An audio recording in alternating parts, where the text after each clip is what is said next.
Boche Gold and Diamonds. Buy now, pay later.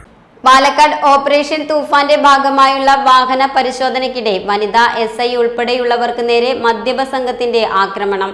2 SIമാർ ഉൾപ്പെടെ 3 police ഉദ്യോഗസ്ഥർക്ക് പരിക്കേറ്റു.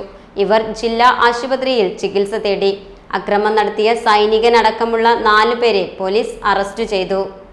മേഡത്തിന്റെ നേതൃത്വത്തിൽ വാഹന പരിശോധന തൂഫാന്റെ ഭാഗമായിട്ട് നടത്തിക്കൊണ്ടിരിക്കുന്ന സമയത്ത് ഒരു വാഹനം വന്നു, കാറ് കൈകാണിച്ച് നിർത്തി. അതിലുള്ളവർ പരിശോധിക്കാൻ ശ്രമിച്ച സമയത്ത് ഇയാൾ വാഹനത്തിൽ നടക്കുന്ന ആൾ ചാടി ഇറങ്ങിയിട്ട് എൻ്റെ ഈ ഭാഗത്തടിച്ചു കൈകൊണ്ട്.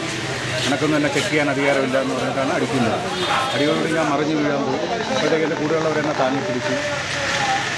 പിന്നെ അവനെ മതിയായ ബലപ്രയോഗം നടത്തി വണ്ടി കയറ്റി. ഞാൻ നടുവിലത്തെ സീറ്റിലൂടെ വന്നിരുന്നപ്പോൾ അവൻ അവൻ്റെ കാല് വെച്ചിട്ട് കഴുത്തിൽ ചവിട്ടി സീറ്റിനോട് ചേർത്ത് വെച്ചു. ഈ ശ്വാസമൊക്കെ പോയി. അവരാണ് ഓടി വന്നിട്ട് പിന്നെ എന്നെ രക്ഷപ്പെടുത്തി എടുക്കുന്നത്. സൈനികനും മണ്ണാർക്കാട് കാഞ്ഞിരപ്പുഴ തൃക്കാളൂർ സ്വദേശി ജിനേഷ്, സുഹൃത്തുക്കളായ തൃക്കാളൂർ സ്വദേശി രഞ്ജിത്ത്, അനീഷ്, അരിയൂർ സ്വദേശി പ്രവീൺ എന്നിവരാണ് പിടിയിലായത്. ഹേമാംബിക നഗർ പോലീസ് സ്റ്റേഷനിലെ principal SI S Sudarshana, SI John Xavier, senior CPO Rajeesh എന്നിവർക്കാണ് മർദ്ദനമേറ്റത്. വാഹന പരിശോധനയ്ക്കിടെ കാറിലെത്തിയ സംഘം പരിശോധന ചോദ്യം ചെയ്ത് പോലീസിനെ ആക്രമിക്കുകയായിരുന്നുവെന്ന് പോലീസ് പറഞ്ഞു. ജോൺ സേവ്യറെയാണ് ആദ്യം ആക്രമിച്ചത്.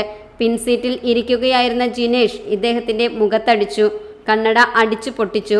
തടയാൻ ചെന്നപ്പോഴാണ് വനിതാ SI ഉൾപ്പെടെയുള്ളവരെയും ആക്രമിച്ചത്. കൂടുതൽ പോലീസുകാരെത്തിയാണ് ഇവരെ പിടികൂടിയത്.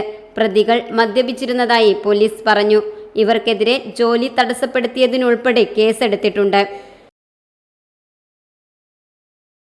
Time kids pre school, Mannannur road, Vaniyamkulam. .view news. കാഴ്ചകളാണ് ലോകം, കണ്ടു തുടങ്ങുക.